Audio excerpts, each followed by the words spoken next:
Boyfriend নাই? না boyfriend নেই। আচ্ছা ঠিক আছে আপু, তোর সামনে যাই।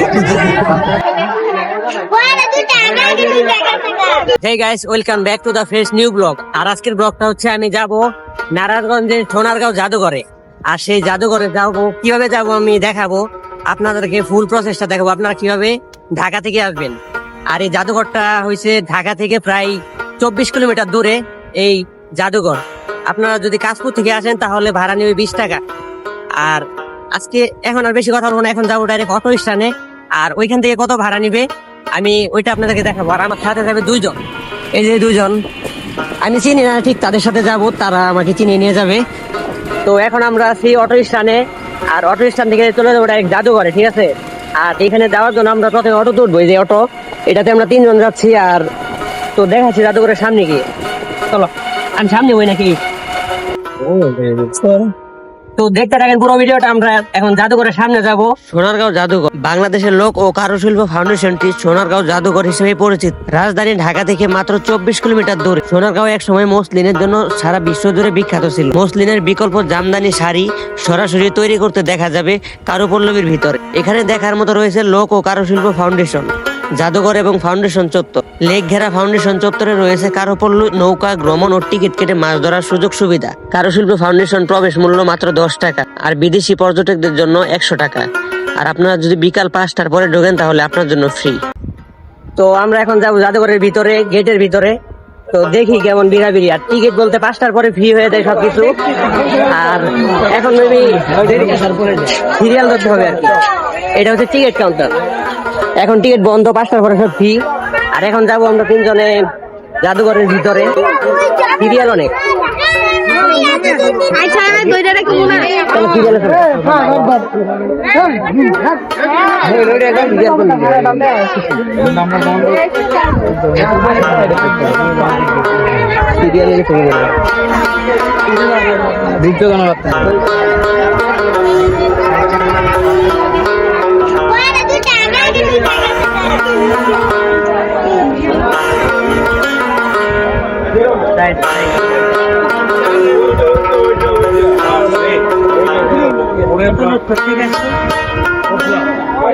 আর চলে আসলাম জাদুঘরের ভিতরে। এটা হচ্ছে জাদুঘরের ভিতরের গেটটা, এই যে এটা। শুক্রবার না, তাও অনেক ভিড় হইতেছে। আর এখানে যারা আসবেন অবশ্যই 5টার পরে আসবেন।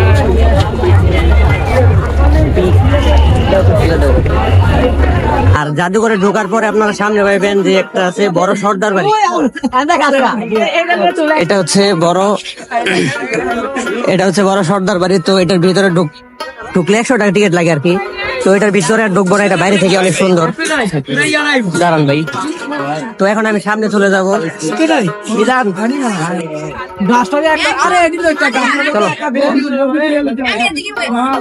তো সামনের ভিউ গুলো আমি আপনাদেরকে দেখাবো, আর ভিতরে কিভাবে যাবেন, ভিতরে কি আছে, আর টোটালি আপনাদেরকে দেখাবো।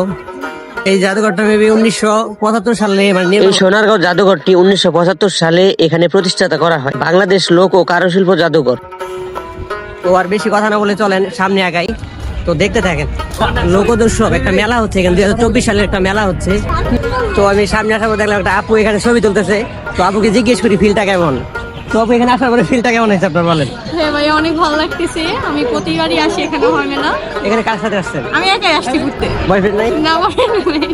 আচ্ছা ঠিক আছে আপু, তোর সামনে যাই, চলো আমার ক্যামেরা ধরতে হবে না। চলেন ভিতরে, ছবি তুলবেন, চলেন, সমস্যা কি। তো আমরা সবাই মিলে যাবো এখন ভিতরে, লোকদর্শক 2024 সালের। তো দেখি কি আছে, তার কি আছে ভিতরে।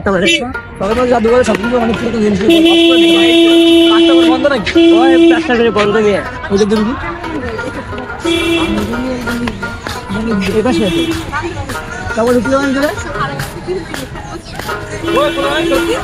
ওটা খোলা আছে। তো যা দেখার ছিল, মানে পুরাতন যে জিনিসগুলো ছিল ওইগুলো দেখতে পারবো না, কারণ 5টার পরে আমরা ফ্রিতে ঢুকছি। আর ফ্রিতে ঢোকার কারণে আমরা ওইগুলো দেখা থেকে বঞ্চিত হয়েছি। তো এখন সামনে যাবো, মেলা হচ্ছে আর কি, সামনে যাচ্ছি। ফ্রিতে ঢোকার পরে আর কি যা হয়। তো সামনে আগাই দেখি কি আছে।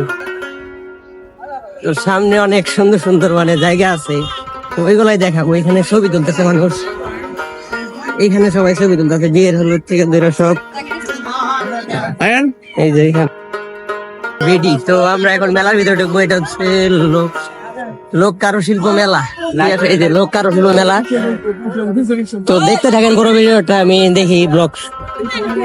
সামনে 12 ভূঁইয়াদের অন্যতম এই শাখা দীর্ঘদিন সোনারগাঁও শাসন করে। সোনারগাঁওয়ের চারদিকে নদী দিয়ে ঘেরা ছিল বলে সহজে সোনারগাঁওকে কোনো শত্রু আক্রমণ করতে পারতো না।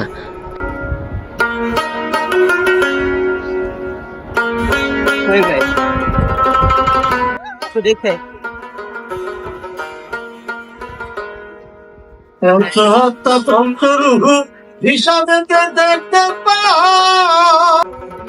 মেলাটা থাকবে আরো 15 দিন, মানে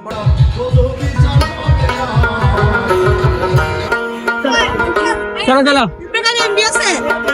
ফকির ফকির চলো ভিতরে চলো।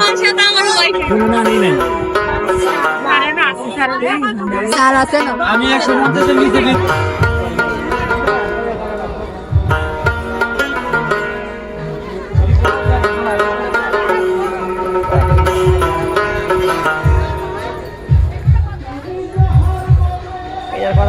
মেলাটা কিন্তু অনেক ভালো করে জমছে। এটা আজকে শুক্রবার না, শুক্রবার থাকলে আরো বেশি জমতো।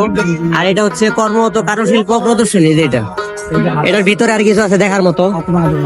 তো আরেকটা জিনিস দেখাই আপনাদেরকে, কিভাবে কারুশিল্পের যে মাটি দিয়ে জিনিসগুলো বানাই। এই যে দেখেন কি বানাইবো। তো দেখেন আমরা যে জিনিসগুলো সবসময় টিভিতে বা মোবাইলে দেখছি, এই জিনিসগুলো আজকে বাস্তবে দেখতেছি, তো অনেক ভালো লাগতেছে। দেখেন কিভাবে বানায়, কি পড়তো না এগুলা করে।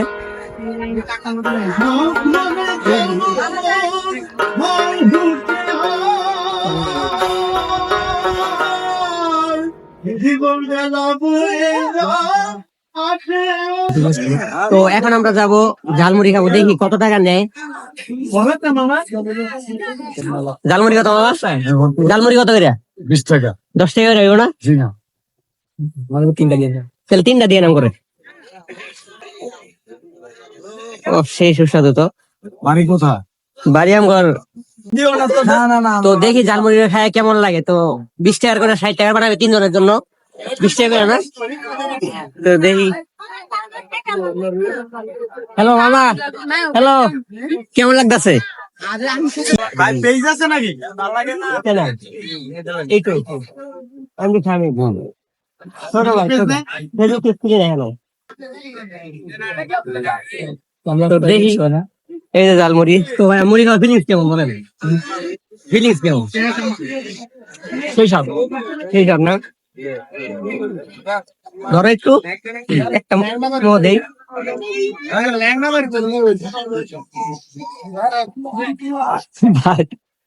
যেভাবে খাচ্ছে জানি না, গরুর মতো দামি সামনে 20 টাকার মুড়ি একদম ভাল লাগে না, একদম ভাল লাগে না। এই যে দোকান, আমি বলি একদম মুড়ি ভাল লাগে না। এটা মুড়ির দোকান, ঠিক আছে? মুড়ি হলে একদম ভাল লাগে না। তো হুদাই 20 টাকা নষ্ট করলাম।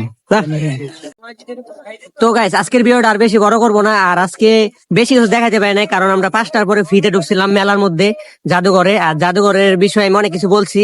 তো অন্য একদিন আসবো এই জাদুঘরে আবারও পরবর্তী কোনো ব্লগে। আর আজকের ভিডিওটা এখানে শেষ। আল্লাহ হাফেজ।